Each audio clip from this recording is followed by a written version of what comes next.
जय जगन्नाथ श्रोता पुनरपि जननम पुनरपि मरणम पुनरपि जननी जठरे शयनम चक्रवर्ती परिवर्तन्ते सुखानि च दुखानि च। बोलिए भक्तवत्सल भगवान की जय। श्रोता बंधु जेते बेले स्वर्गरे पुण्य कमी जाई थाए समस्त पुण्य कमी सारिबा परे धरा पृष्ठरे मानव रूप जन्म नेबाको पड़ी थाए एवं जेते बेले नरकरे मनीष समस्त प्रकार तार पापर जंत्रणा को भोग कर सारिबा परे पुनरपि जन्म होबाको पड़ी थाए मनीष रूप आसवाक पड़ी थाए। तेणु शास्त्रकार कहते ये गोटे साइकेल पुनरपि जननम पुनरपि मरणम पुनरपि जननी जठरे शयनम चक्रवर्ती परिवर्तन्ते सुखानि च दुखानि च।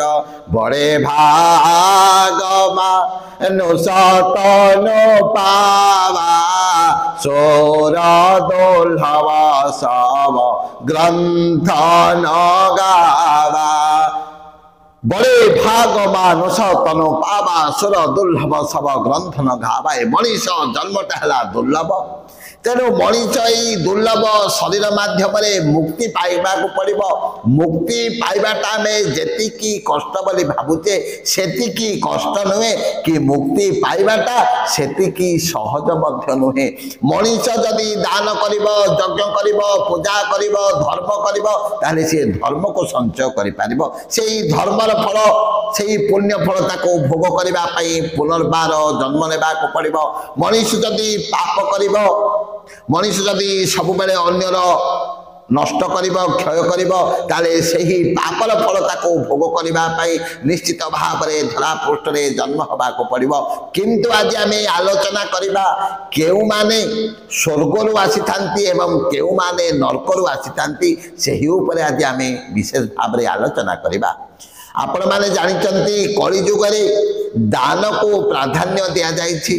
तेणु कली जुगरे चिंता करिवे देखिवे जो माने प्रायतः दान करती मंगल करती पुण्य काम करती से माने जानतु जे स्वर्गरु आसी थांती। कहीं देखंतु जी 10 टंका आदाय कला जदि मने मने चिंता करिवो अन्यर किछि उपकार रे लगै देबी सेथिरो किछि टंका अन्यर सेवा करबी एवं दान चिंताधारा को मन भितर जे सब बेले बलवत्तर करिदेबो से बड़ी मनीष माने कोन करंती प्रायतः नरकरु आसी थांती बोली पद्म पुराण रे कथा वर्णित रहिछि। मु आपण मानकु कहितली बड़े भागमा नुसतनो पावा सोर दुर्लभ सब ग्रंथ न गावा। मानव शरीरटा जो शरीर रूपक सीढ़ीटा अत्यंत दुर्लभ कहीं देवता मानकर पुण्य भी जिते बेले कमी कमी आसी थाए से धरापृष्ठ को मनीष रूप में जन्म होगाक पड़ी थाए। तेणु मनीष जो जन्म नहीं धरापृष्ठ को आसी किछि पुण्य करिब किछि मंगल करिब एवं यथा संभव चेष्टा करिब जन्म मरण रूपक चक्र रे बारंबार न पड़ी निजको उद्धार करिब। नचेत पुनरपि जननम पुनरपि मरणम पुनरपि जननी जठरे शयनम चक्रवर्ती परिवर्तन्ते सुखानि च दुखानि च। तेणु मनीषर चरम लक्ष्य मनीषर श्रेष्ठ लक्ष्य सर्वोत्कृष्ट लक्ष्य हवा दरकार। मनीष निजको किभली भाव में उद्धार करि पारिबो। बड़े भाग मानुष तनु पावा सुर दुर्लभ सब ग्रंथ न गावा। समस्त शास्त्र समस्त ग्रंथर निद्यास स्वरूप मनीष जन्मटा एक दुर्लभ जन्म आउ जो जन्म बल मनीष निजको उद्धार करि पारिबो।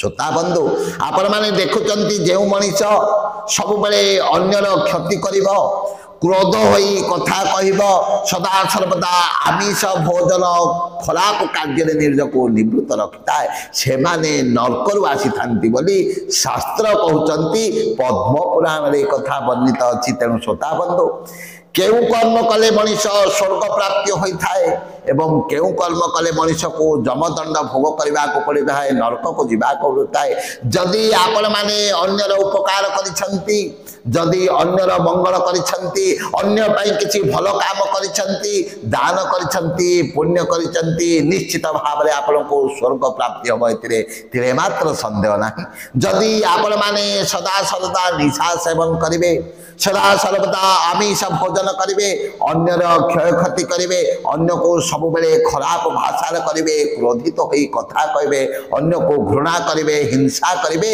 निश्चित भाव में प्रतिफलन स्वरूप आपण को नरक फल भोग करने को पड़ो तेणु आम स्वर्ग को जीवा ना नरक को जीवा सब बेले चिंताधारा आम हाथ में भगवान जेते बेले जन्म देले गोटे कथा कहले कहले साधन धाम अरे साधन धाम मोक्ष कर द्वारा पाई न जेहि पर लोग संबार एभली दुर्लभ जन्म पाई जो माने निज को मुख्य रास्ता रे नौना जो माने निज को उचित पथरे नौना जो माने निज को भल रास्ता रे नौना से माने निजे निजर क्षति करते तेणु श्रोता बंधु आसतु सब बेले सत्कर्म करवा सब बेले भल कर्म करवा अन्यर मंगल करवा अन्य पाई किछि साहाय्य करवा परहित सरिस धर्म नहीं भाई पर पीड़न सम नहीं अधमाई